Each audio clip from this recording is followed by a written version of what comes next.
sebab hanya oleh anugerahnya kita diberikan waktu untuk kita dapat beribadah di dalam ibadah Jumat Agung pada malam hari ini.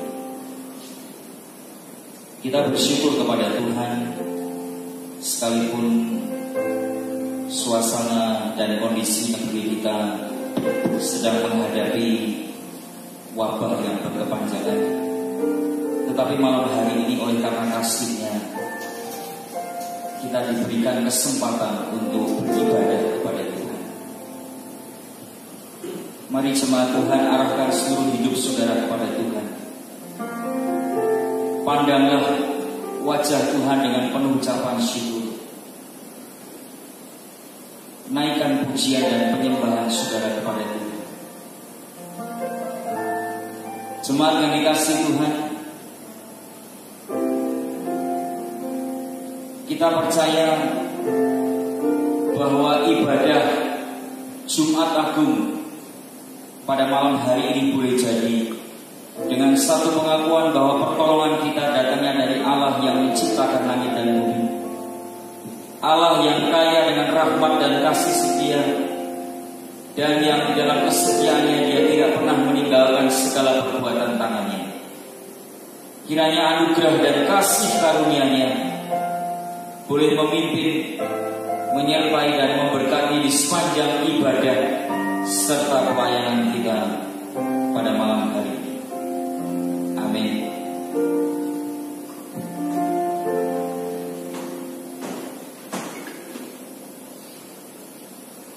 Kita persiapkan hati kita, seluruh kehidupan kita untuk tertuju memandang kepada wajah Tuhan. Kita bersyukur kepada Tuhan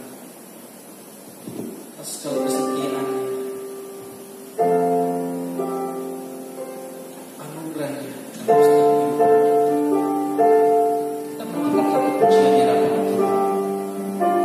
Terlalu besar kasih-Nya.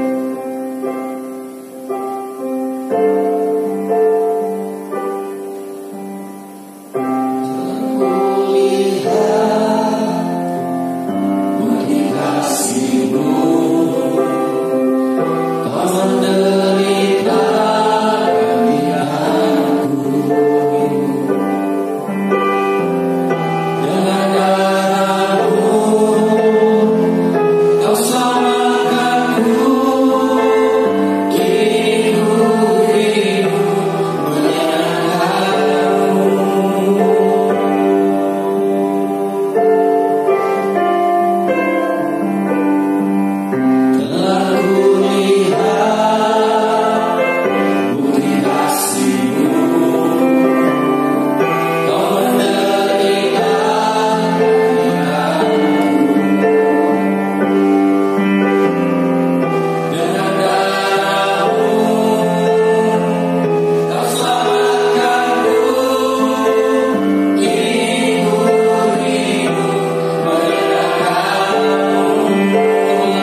kebaikan Tuhan, untuk kasih, untuk anugerah-Mu yang Kau sediakan dalam setiap kehidupan kami.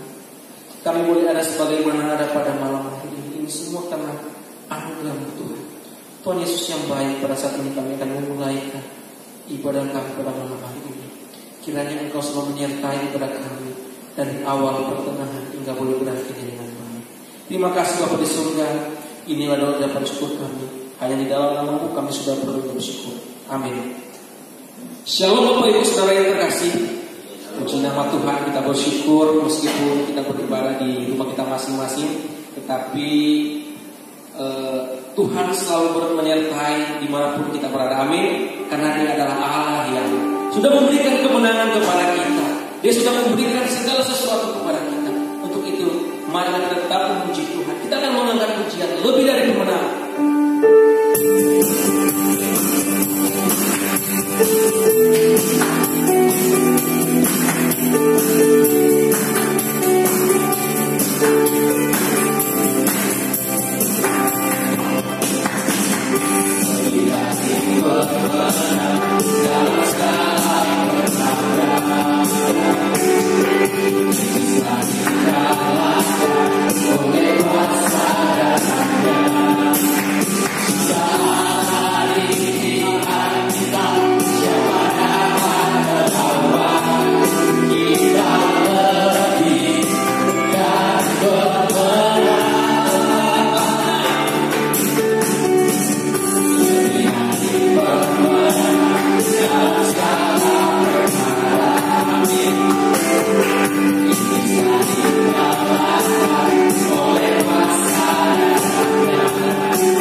kebenaran firman Tuhan yang akan disampaikan oleh hambanya. Biarlah firman Tuhan ini boleh kita renungkan siang dan malam dan menjadi satu kekuatan di dalam setiap kehidupan kita. Untuk itu kita akan mengangkat pujian karena salibmu ku hidup.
mengucapkan syukur kepada Tuhan bahwa Tuhan Yesus Kristus telah mati di kayu salib.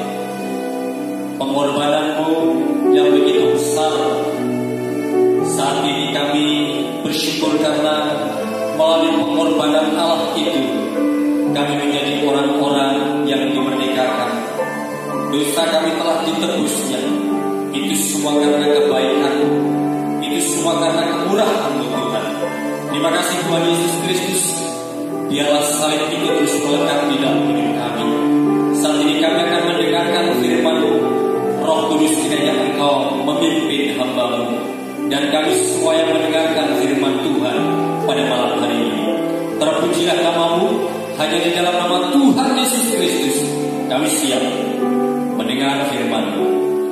Amin. Baik, silakan duduk kembali. Baik, puji nama Tuhan. Selamat malam, shalom Bapak Ibu, Saudara yang dikasihi dalam Tuhan Yesus Kristus. Malam hari ini adalah malam yang istimewa buat kita orang-orang percaya Tuhan.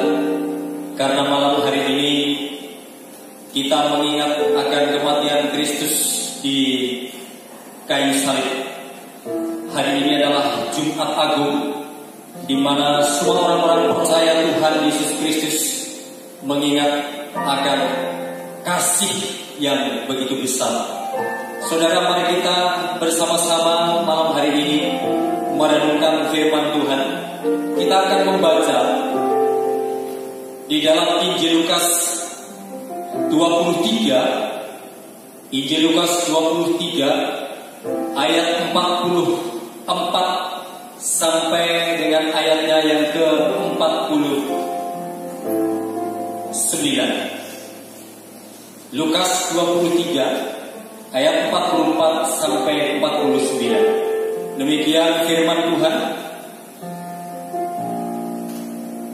Ketika itu hari sudah kira-kira jam 12. Lalu kegelapan meliputi seluruh daerah itu sampai jam 3. Sebab matahari tidak bersinar dan tabir bait suci terbelah dua.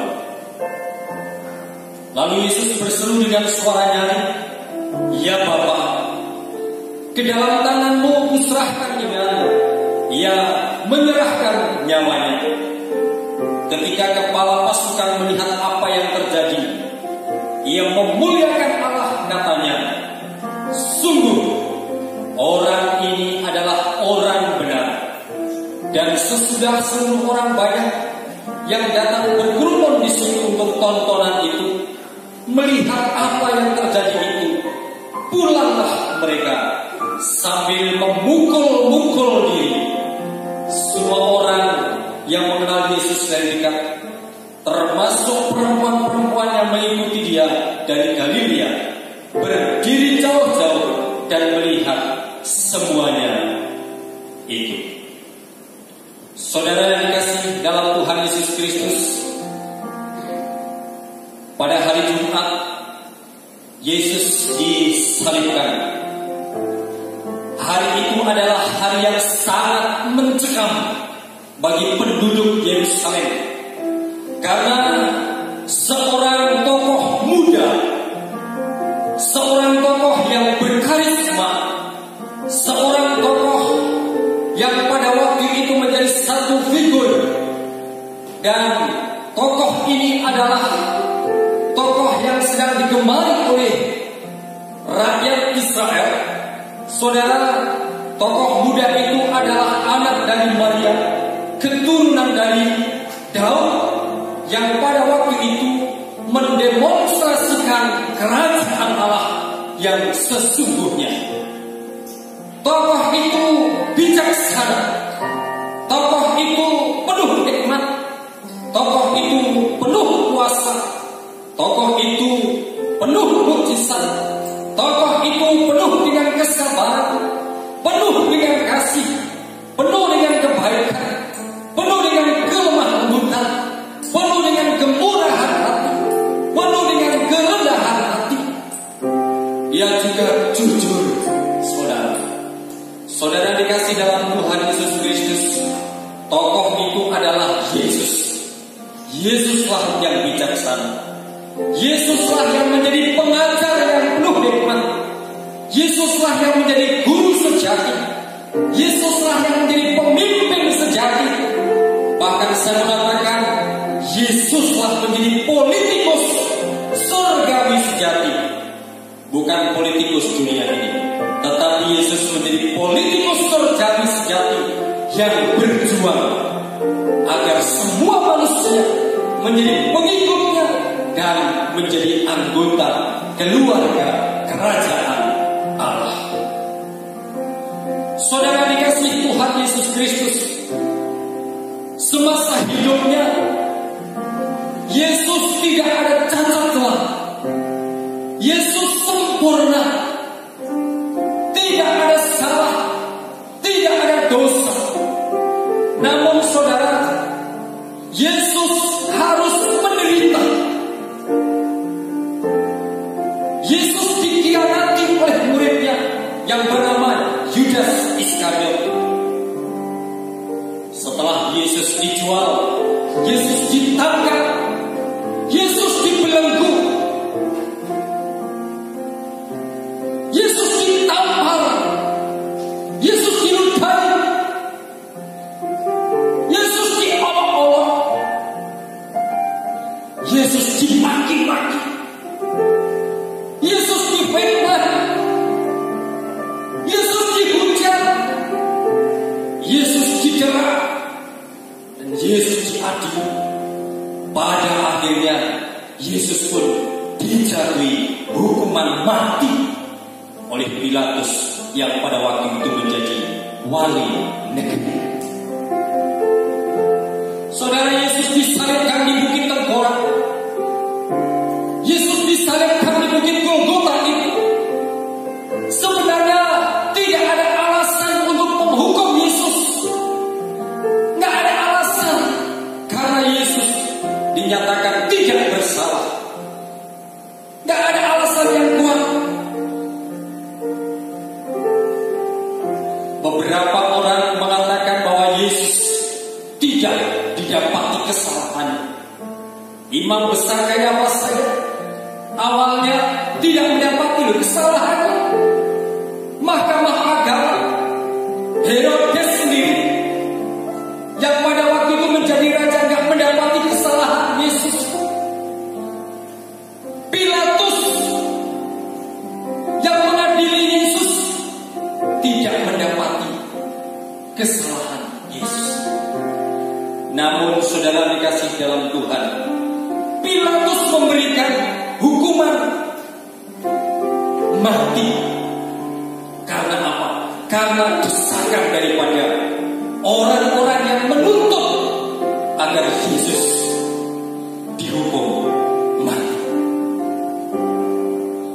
Ketika imam-imam besar, ketika ahli-ahli Taurat, ketika orang-orang yang membenci Yesus mengatakan salibkan dia, salibkan dia, Pilatus tidak berdaya.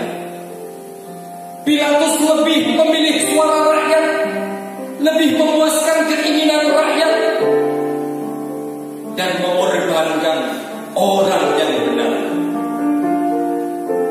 Yesus dihukum mati. Saudara yang dikasih dalam Tuhan Yesus Kristus, di Bukit Tengkorak itu akhirnya Yesus disalibkan. Yesus dipaksa memikul kayu salib. Jubahnya ditelanjangi. Yesus diikat, tangan dan kaki dipakunya. Mahkota duri ditancapkan di kepalanya.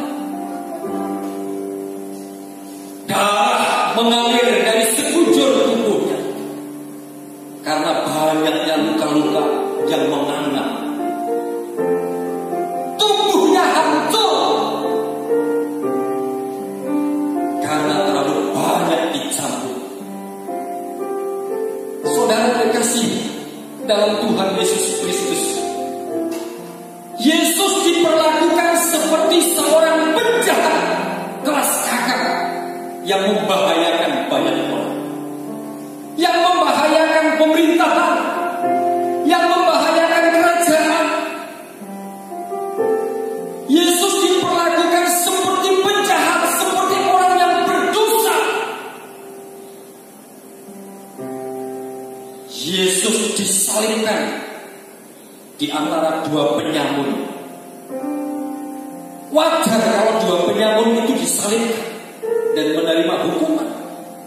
Tetapi Yesus yang tidak bersalah, tidak didapati kesalahannya, disalibkan. Itu gak wajar, tetapi itu harus terjadi. Sungguh merupakan suatu tragedi yang mengerikan di hari ini. Yesus yang tidak bersalah akhirnya mati disalibkan. Saudara dikasih dalam Tuhan, Yesus menderita sedemikian rupa. Namun saudara, kita akan melihat di balik peristiwa penyaliban, di balik penderitaan Yesus, di balik kematian Yesus di kayu salib, ada beberapa keajaiban yang terjadi. Ada peristiwa-peristiwa yang terjadi. Apa saudara? Keajaiban di balik penderitaan Yesus di kayu salib. Saya melihat saudara, yang pertama, terjadi satu fenomena alam di daerah itu. Apa saja yang menjadi fenomena alam yang dirasakan di daerah itu? Yang pertama, kita bisa melihat siang hari menjadi gelap. Dalam ayat 44, ketika itu hari sudah kira-kira jam 12. Lalu kegelapan meliputi seluruh daerah itu sampai jam 3. Sebab matahari tidak bersinar. Matahari tidak bersinar. Saudara, gelap itu identik dengan malam. Tetapi kalau gelap terjadi pada siang hari adalah fenomena alam yang langka, yang jarang terjadi. Gelap pada siang hari itu biasanya diakibatkan karena terjadinya gerhana matahari. Gerhana matahari total saja dan di tempat yang sama saja diperkirakan akan terjadi itu setiap 360 tahun atau sampai 410 tahun. Baru terjadi sekali di tempat yang sama.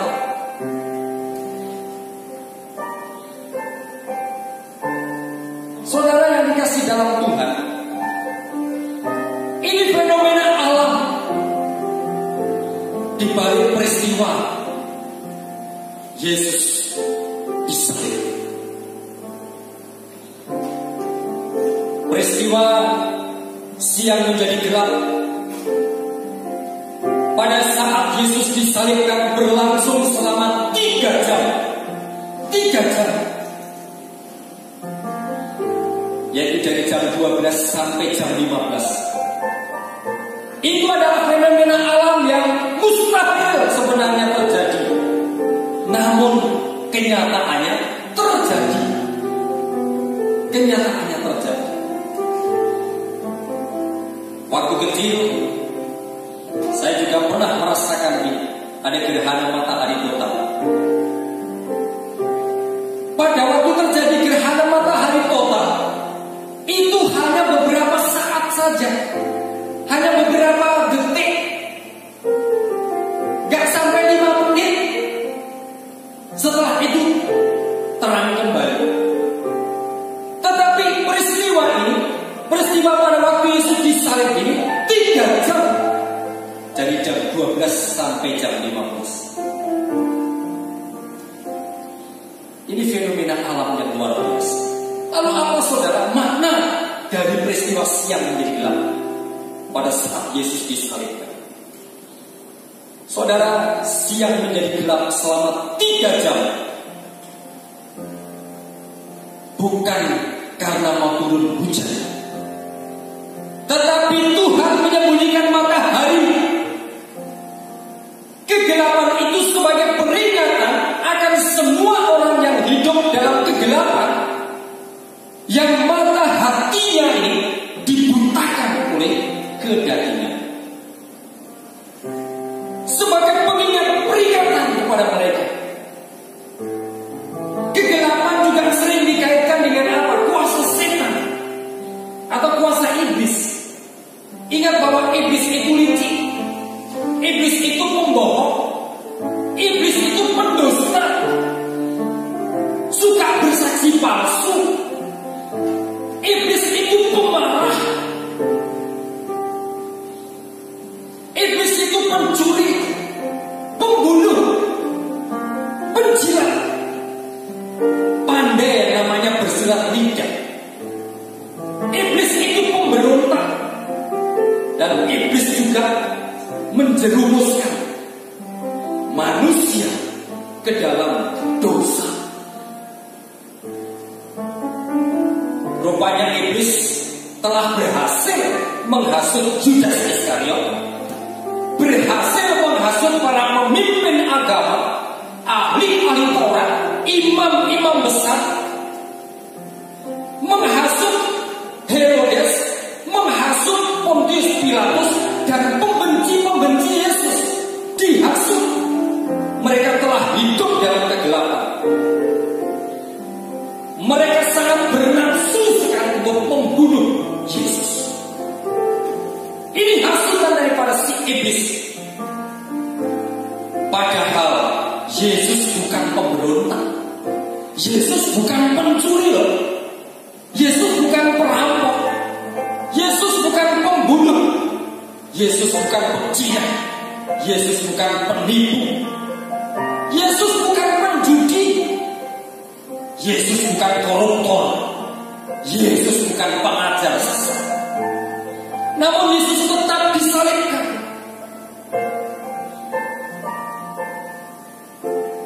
Ini harus terjadi. Saudara dikasih dalam Tuhan, Yesus disalibkan untuk menghancurkan kuasa si iblis. Yesus disalibkan untuk merontokkan kuasa iblis atau si ular tua.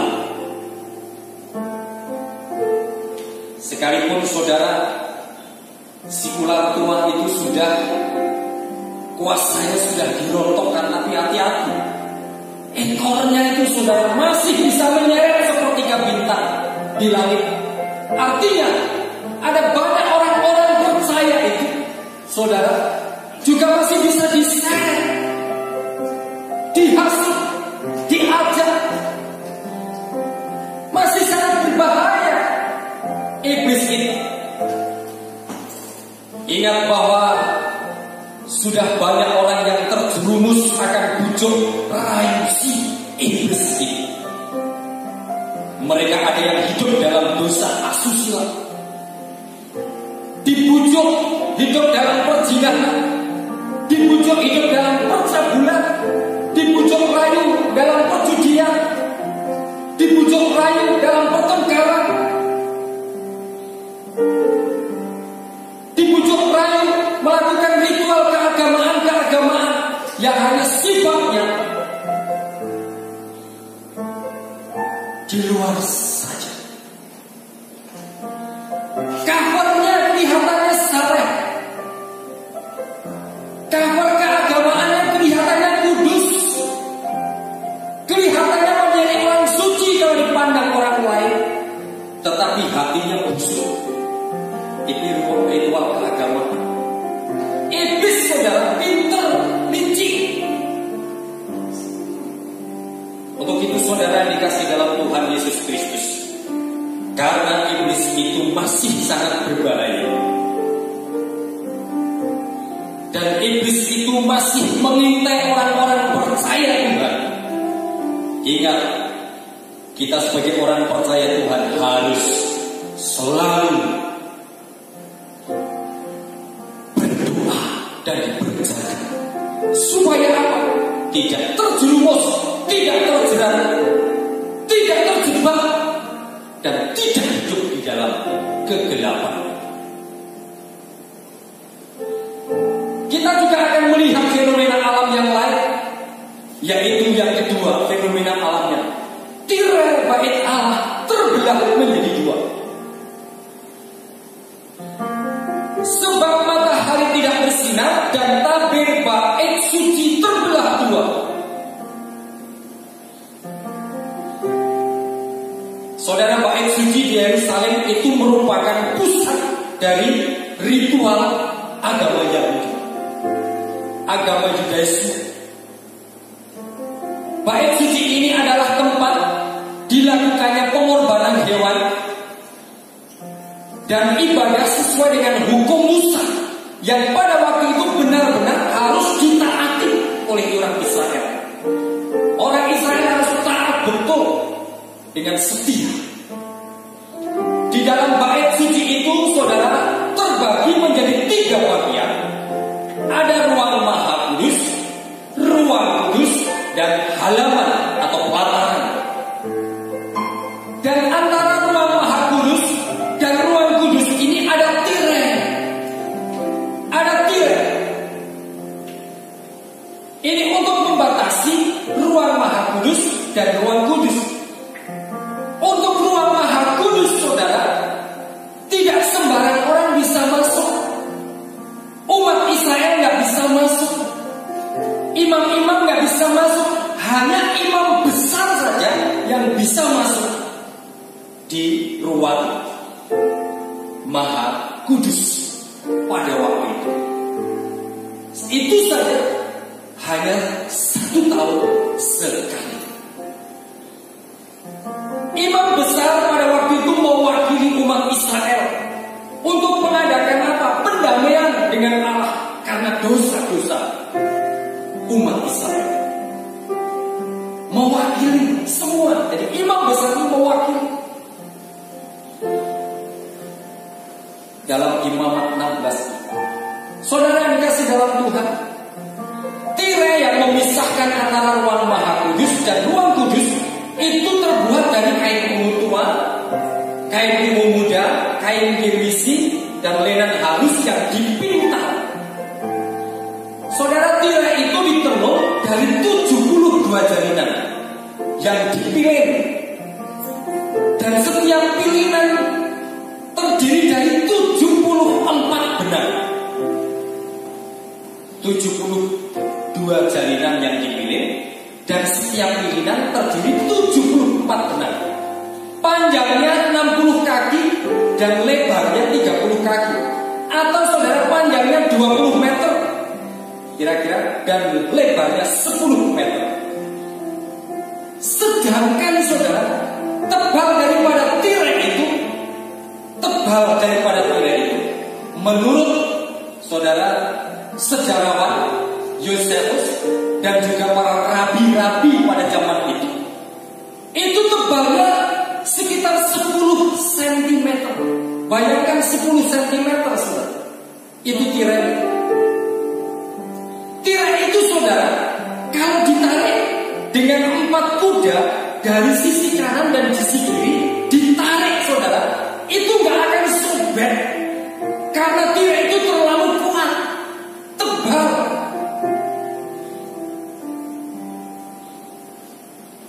Tapi kok bisa sobek? Apakah tirai itu sobek atau terbelah menjadi 2 karena ada gempa bumi yang dahsyat? Tidak. Tirai itu terbelah menjadi 2 bukan karena terbelahnya menjadi 2 bukan karena gempa bumi. Kita lihat logikanya. Dan tabir bait suci terbelah 2. Lalu Yesus berseru dengan suara nyaring, "Ya Bapa, ke dalam tangan-Mu kuserahkan nyawaku." Dan sesudah berkata demikian, Ia menyerahkan nyawanya. Saudara, tabir bait suci terbelah menjadi 2 bukan karena gempa bumi. Karena setelah tabir itu terbelah, baru terjadi gempa bumi. Itu yang ditulis dalam Matius 27 ayat 51. Lalu apa saudara makna tabir Allah terbelah menjadi dua itu? Jadi kesimpulannya bahwa tabir Allah itu terbelah menjadi dua karena kekuatan Allah. Allah yang merobek, malaikat Tuhanlah yang merobek, bukan karena gempanya. Biasanya kalau gempa itu hanya menggoyang ke kanan dan ke kiri, dan bangunannya hancur, tapi ini nggak hancur lebur bangunannya. Tapi kita akan melihat saudara, apa makna daripada tirai itu terbelah menjadi dua. Yesus dengan darahnya yang tercurah merupakan penebusan yang sudah memadai bagi dosa-dosa manusia. Robeknya tirai itu melambangkan bahwa pengorbanan Yesus dengan darahnya sudah memadai untuk menebus dosa manusia. Robeknya tirai juga menandai bahwa kalau pribadi Allah sudah terbuka untuk semua orang. Pribadi Allah terbuka untuk semua orang. Terbuka kapan saja, setiap waktu, setiap saat. Mau malam hari, mau pagi hari, mau bulan Januari, Februari sampai Desember, terbuka. Terbuka bagi orang Yahudi maupun terbuka juga bagi bangsa lain. Saat ini terbuka bagi kita semua. Robeknya tirai ini juga melambangkan bahwa Yesus Kristus melalui kematiannya di kayu salib itu menghilangkan penghalang antara Allah dan manusia. Kalau dulu dibatasi tirai dibelah jadi dua. Sekarang tidak ada lagi penghalang. Kini manusia dapat mendekat dan tidak perlu atau tanpa harus melalui perantara imam lagi. Kita bisa datang kapan saja. Robeknya tirai ini juga melambangkan bahwa Allah tidak dibatasi hanya tinggal di kuil buatan tangan manusia. Robeknya tirai tidak dibatasi hanya tinggal di kuil. Allah tidak tinggal di kuil saja. Dimanapun dan kapanpun kita bisa datang kepada Tuhan tanpa harus melalui imam besar. Dimanapun dan kapanpun kita bisa datang kepada Tuhan tanpa melalui pendeta, tanpa harus melalui penatua, tanpa harus melalui majelis gereja. Saudara yang dikasihi Tuhan, kita bersyukur karena tirai itu terbelah menjadi dua. Jadi tidak ada lagi penghalang untuk kita bisa datang kepada Tuhan. Lalu saudara, fenomena alam yang ketiga yaitu gempa bumi. Selain terjadi kegelapan di siang hari, tirai terbelah menjadi dua, juga terjadi gempa bumi. Memang saudara, di dalam Alkitab lebih daripada 5 peristiwa yang menuliskan peristiwa tentang gempa bumi. Di Gunung Sinai pada waktu itu, di padang gurun pernah terjadi. Di dalam peristiwa-peristiwa di Perjanjian Lama dan Perjanjian Baru namanya gempa bumi dituliskan. Sampai sekarang gempa bumi masih terjadi. Sampai sekarang kehadiran Allah itu saudara sering ditandai dengan adanya gempa bumi. Saudara, saat ini memang gempa bumi sering terjadi. Gempa bumi bisa menjadi satu sarana Tuhan dalam hal apa? Mengingatkan manusia atau menghukum manusia yang berdosa supaya manusia kembali kepada Tuhan. Gempa bumi itu dibuat Tuhan sebagai sarana Tuhan dalam menghukum manusia yang berdosa supaya manusia menyadari akan dosa.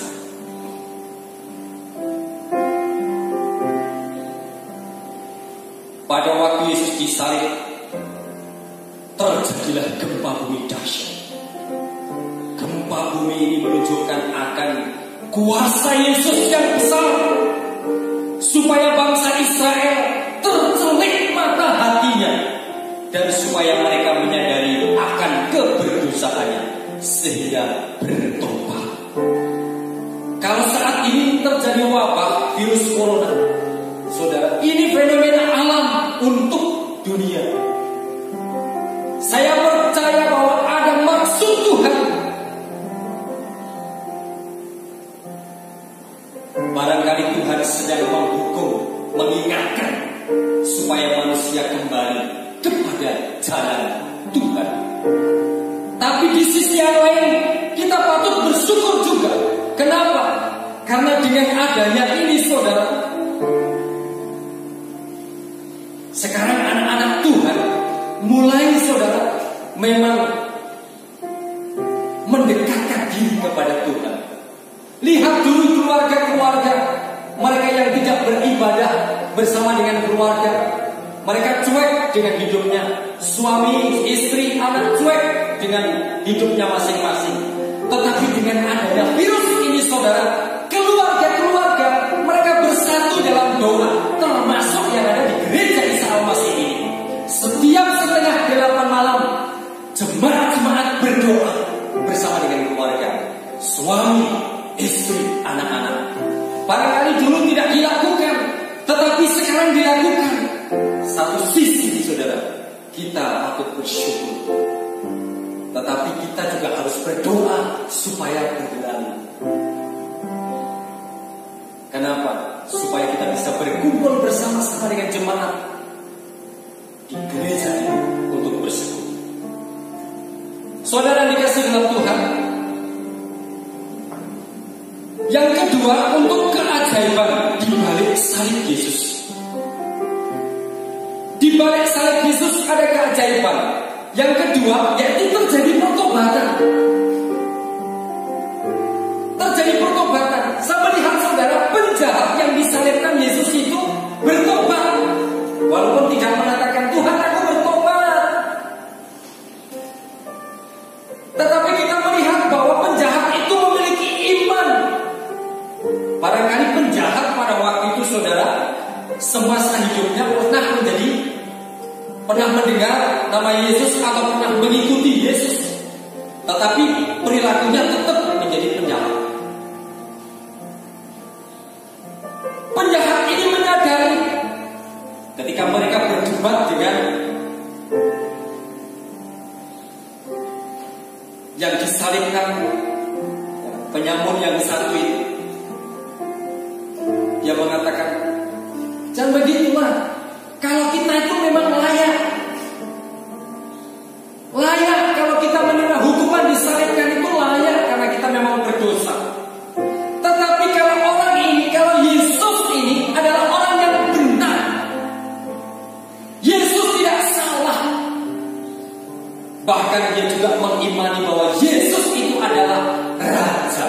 Terlihat dari pernyataannya yang mengatakan begini, Yesus, ingatlah akan aku apabila engkau datang sebagai Raja.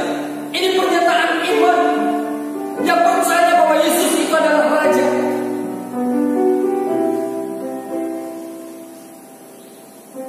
Lalu Yesus menjawab, sesungguhnya hari ini juga engkau akan ada bersama-sama dengan aku di dalam Firdaus. Ada pertobatan di balik salib Yesus. Di balik salib Yesus, kepala pasukan itu memuliakan Tuhan. Wah, saudara. Kepala pasukan ini bukan orang Yahudi, tetapi orang Romawi. Dan ia menjalankan tugasnya sebagai perwira atau kepala perwira untuk mengeksekusi Yesus.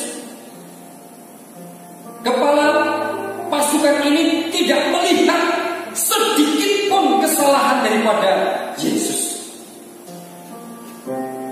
Ketika Yesus mati, Kepala pasukan itu mengatakan, sungguh orang ini adalah orang benar. Sungguh ia ini adalah anak Allah. Lalu ia memuliakan Yesus. Ini pernyataan iman dari kepala perwira. Lalu saudara, kita bisa melihat di balik peristiwa penyaliban Yesus, banyak orang yang pada waktu itu menonton, menyaksikan drama penderitaan Yesus. Mereka mulai memukul-mukul diri, menyesal.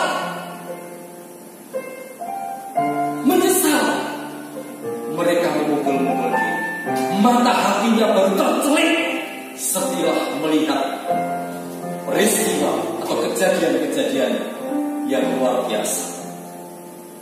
Saudara dikasih dalam Tuhan, sekalipun kesalahan Yesus tidak didapati, bahkan beberapa orang mengatakan kalau Yesus adalah orang benar, Yesus adalah Raja, Yesus adalah Mesias, namun Yesus menderita aniaya dan mati di kayu salib. Yesus mati di kayu salib ini bagian daripada rencana Allah dalam menebus dosa manusia. Pemimpin-pemimpin agama, ahli-ahli Taurat, mahkamah agama, Pilatus, Herodes, kepala pasukan Romawi, murid-murid Yesus, bahkan iblis pun tidak ada yang sanggup menggagalkan karya salib itu. Memang harus terjadi. Harus terjadi. Gak ada yang sanggup menghentikan itu. Pilatus itu sebenarnya bisa saja, tetapi Pilatus sendiri tidak bisa menghentikan. Memang harus menderita di kayu salib. Tujuannya apa? Yesus harus menderita di kayu salib hanya untuk menembus dosa manusia, dosa saudara dan saya. Kalau Yesus tidak disalib, sia-sia saudara menjadi pengikut Yesus. Kalau Yesus tidak disalib, sia-sia saudara berkorban. Kalau Yesus tidak disalib, sia-sia saudara beribadah. Kalau Yesus tidak disalib, sia-sia menjadi hamba Tuhan, sia-sia sekolah teologi. Tetapi karena Yesus disalib dan menembus dosa manusia, kita tidak menjadi sia-sia kalau saat ini kita berada di tempat ini. Tidak sia-sia kita menjadi orang yang percaya Yesus, sebab orang yang sudah ditebus dengan darahnya yang mahal itu, kita akan bersama dengan Yesus di surga. Saudara, seharusnya kita memang yang harus ditangkap, ditampar, ditendang, dilukai. Harusnya kita yang diolok-olok, dibelenggu, didera, dipaku, dibuang ke neraka. Harusnya kita. Tetapi Yesus peduli dengan kita karena kasihnya kepada kita. Ini kasih yang begitu besar, mengorbankan nyawanya, mati di kayu salib hanya untuk saudara dan saya. Dan saat ini kita sebagai orang-orang yang sudah dimerdekakan oleh Yesus Kristus. Saudara yang dikasih dalam Tuhan Yesus Kristus, biarlah Jumat Agung ini menjadi satu refleksi bagi kita, untuk kita mengoreksi, mendekatkan diri, dan kita sepenuhnya bergantung pada Tuhan. Sebab tanpa Tuhan Yesus, sia-sia hidup kita. Mari saya ingin mengajak untuk Bapak Ibu Saudara dikasih dalam Tuhan, kita berdoa, kita mengaku dosa kita. Kalau ada dosa-dosa yang disembunyikan oleh saudara, kita akui di depan Tuhan. Orang yang mengaku dosa akan diampuni oleh Yesus. Kiranya Tuhan Yesus memberkati kita di Jumat Agung ini, dan Allah selalu melindungi kita dalam suasana yang sedang terjadi pada saat ini. Mari kita berdoa. Terima kasih Tuhan buat karya-Mu di kayu salib. Yesus mati untuk kami, untuk menebus dosa. Terima kasih bahwa kami saat ini bisa bebas untuk datang kepada Tuhan tanpa ada halangan. Kami bersyukur karena kebaikan-Mu. Terima kasih melalui fenomena alam yang terjadi, itu mengingatkan kami untuk kami bisa berserah sepenuhnya kepada Tuhan, lebih dekat kepada Tuhan. Kami mengucapkan syukur kepada-Mu. Biarlah firman ini tertanam di dalam hati kami. Terpujilah Bapa, dalam nama Tuhan Yesus Kristus kami berdoa. Amin. Saya menyerahkan kepada di nama Tuhan. Kita sudah diberkati oleh kebenaran firman Tuhan yang disampaikan oleh hamba-Nya. Biarlah firman ini menjadi kekuatan dalam setiap kehidupan kita. Di nama Tuhan.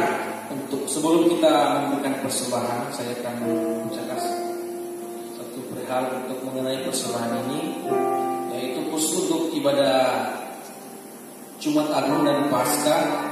Semua jenis persembahan dikumpulkan oleh masing-masing jemaat di rumah dalam amplop yang berbeda dengan amplop persembahan yang di hari Minggu. Jadi untuk persembahan untuk hari Jumat atau Jumat Agung ini dan ibadah Paskah, semua jenis persembahan dikumpulkan oleh masing-masing jemaat dengan amplop yang berbeda.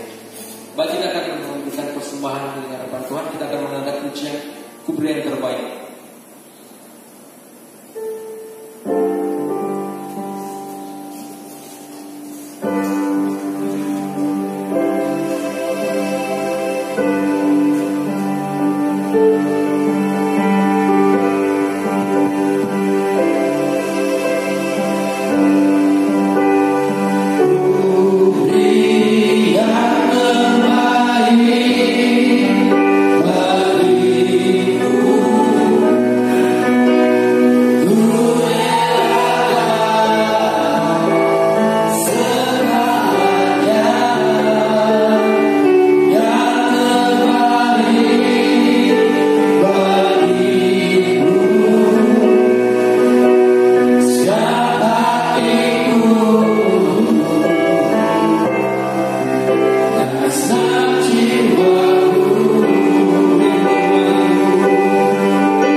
Ya, shalom semuanya, selamat malam.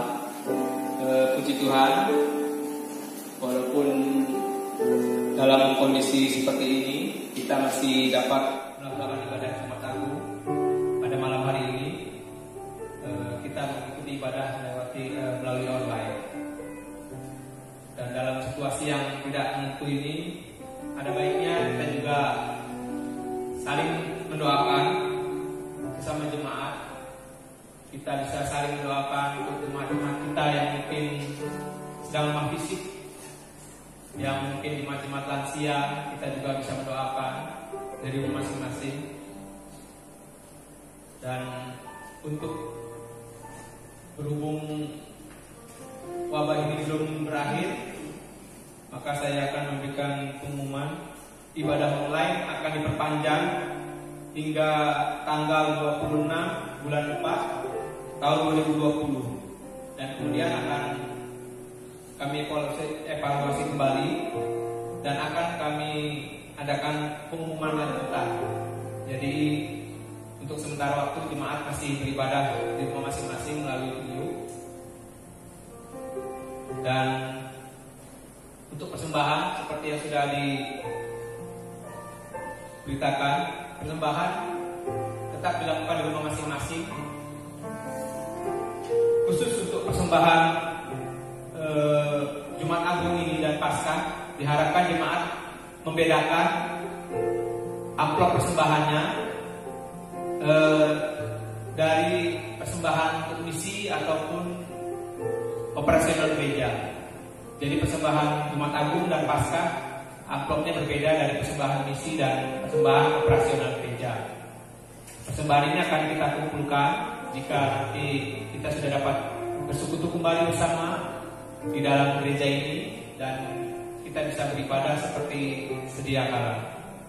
Sekali lagi saya tekankan untuk memisahkan persembahan Jumat Agung ini dan Paskah di tanggal 12 dalam amplop yang berbeda. Untuk perlombaan Paskah akan tetap kita adakan, hanya waktunya saja kita undur setelah keadaan membaik dan kita dapat kembali bersekutu di gereja ini. Lomba dalam Paskah itu akan tetap kita adakan. Untuk ibadah Paskah nanti, penata layaknya adalah pujian oleh Bapak Charles, singer oleh Saudari Sisi dan Saudari Sophie, musik oleh Bapak Andre, dan majelis pendamping oleh Diaken Wiwit. Dan terakhir, saya ucapkan marilah kita berpartisipasi untuk memerangi wabah ini dengan cara kita masing-masing. Di antaranya yaitu untuk mengikuti anjuran pemerintah untuk stay home, berdiam di rumah saja, tidak perlu keluar jika tidak ada kepentingan mendesak. Dan kita juga sesering mungkin untuk mencuci tangan dengan sabun dan air yang mengalir. Juga untuk rajin meminum air, terutama air hangat. Dan jangan lupa kita berserah berdoa kepada Tuhan kita Yesus Kristus agar kiranya wabah ini dijauhkan dari bangsa dan negara kita dan dipulihkan lagi untuk bangsa Indonesia ini. Amin. Waktu selanjutnya saya serahkan ke Pak Pendeta. Ya, jemaat Tuhan, sebelum kita mengakhiri ibadah kita, ada beberapa hal yang barangkali saya harus menegaskan ulang ya dari apa yang disampaikan oleh Diaken Toko. Yang pertama berkaitan dengan ibadah yang kita laksanakan di setiap hari Minggu, karena perkembangan COVID-19 ini yang sepertinya belum ada tanda-tanda untuk membaik, maka kami putuskan ya bahwa ibadah secara online semacam ini akan terus dilangsungkan atau diperpanjang sampai di tanggal atau minggu terakhir bulan April ya 2020. Jadi saudara, sampai di minggu terakhir nanti bulan April ini saudara masih tetap beribadah di rumah, dan kami hamba-hamba Tuhan akan melayani saudara lewat ibadah online semacam ini. Yang kedua berkaitan dengan ibadah Paskah ya, kita akan mengadakan ibadah Paskah bersama di rumah saudara masing-masing, dan kami kembali lagi beberapa hamba Tuhan akan melayani saudara lewat ibadah ibadah dilakukan pagi hari seperti ibadah raya seperti biasa pukul 9 pagi ya, 9 pagi. Nanti saudara bisa menyaksikan dalam Giat channel ya, yang nanti kami akan sharingkan kepada saudara di hari Minggu. Nah, ada satu hal yang perlu saudara pahami, bahwa khusus untuk ibadah Jumat Agung dan ibadah Paskah, persembahan yang saudara kumpulkan di rumah saudara masing-masing itu dibedakan amplopnya dengan amplop yang saudara gunakan untuk ibadah Minggu seperti biasanya. Sekali lagi, jadi ibadah khusus Jumat Agung dan Paskah ya, saudara masukkan dalam amplop yang berbeda dengan amplop yang saudara gunakan pada ibadah setiap hari Minggu ya. Baik, apakah saudara akan mempersembahkan persembahan bagi Tuhan, persembahan untuk misi, persembahan untuk pembangunan, saudara pisahkan dengan amplop yang saudara biasa gunakan untuk ibadah hari ini. Ya, saya kira itu yang saya mau jelaskan kembali atau tegaskan ulang. Sekiranya saudara boleh mengerti, memahami, dan untuk memaklumi apa yang kita akan lakukan ya dalam soal persembahan. Baik, jemaat Tuhan, mari kita bangkit berdiri bersama. Kita akan mengakhiri ibadah kita pada malam hari ini. Arahkan hati saudara kepada Tuhan dan terimalah berkat yang daripada Tuhan. Jemaat dikasih Tuhan,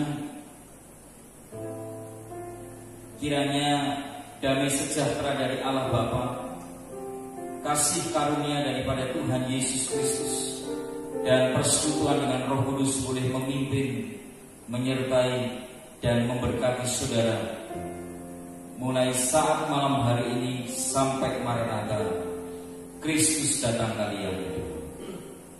Amin. Selamat malam jemaat Tuhan.